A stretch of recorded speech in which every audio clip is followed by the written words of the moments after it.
श्री हरिवंश, ये सवाल है मिस्टिक वृंदावन जी ने ये पूछा है। अगर सब कुछ पहले से लिखा हुआ है तो हम कर्म क्यों करते हैं?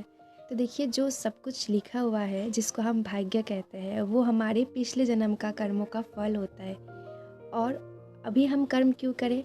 पहली बात तो ये कि ये हमारा ड्यूटी है। श्री कृष्ण भगवद गीता में ये भी कहते हैं कि अगर कोई ऐसे भी बैठा रहे, कोई कर्म किए बिना बिना तो उसको उसका भी फल मिलना ही है। और तो और सबसे बड़ी बात है कि हम अपने कर्म से अपना जो भाग्य है उसको चेंज कर सकते हैं। फॉर एग्जांपल, मान लो आपके भाग्य में ये लिखा हुआ है कि आपका विद्या नहीं है, मतलब पढ़ाई लिखाई में आप अच्छा नहीं कर पाओगे, लेकिन उस चीज़ को आप कर्म से चेंज कर सकते हो। आप अपना हार्ड वर्क से, लगन से, भगवान का नाम लेकर अगर आप पढ़ोगे, उसमें कंसंट्रेशन देके, तो उसमें आप पढ़ाई में अच्छा बन सकते हो। तो ऐसे ही आप कर्म से अपना भाग्य बदल सकते हो। और कर्म को जब हम भक्ति के साथ जोड़ देते हैं तो वो कर्म योग हो जाता है, जिसमें हम हमारा सारा कर्म का फल भगवान के चरणों में अर्पण कर देते हैं। और इससे क्या होता है, इससे हमें कर्म बंधन से मुक्ति मिलती है। अगर हम अच्छा कर्म करते हैं तो हमें पुण्य मिलता है, तो उस पुण्य को भोगने के लिए भी हमें जन्म लेना पड़ता है।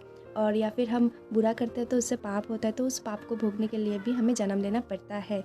तो अगर हम अपने कर्मों को भगवान के श्री चरणों में समर्पित कर दे तो हमको और जन्म ही नहीं लेना पड़ेगा, क्योंकि हमारे पास भोगने के लिए ना पुण्य होंगे ना पाप होंगे, सिर्फ और सिर्फ प्रेम होगा भगवान के लिए। इसलिए आप भी कर्म करिए निस्वार्थ भाव से, अपना ड्यूटी समझकर उस कर्म का फल भगवान के श्री चरणों में अर्पण कर दीजिए। श्री राधा वल्लभ श्री हरिवंश।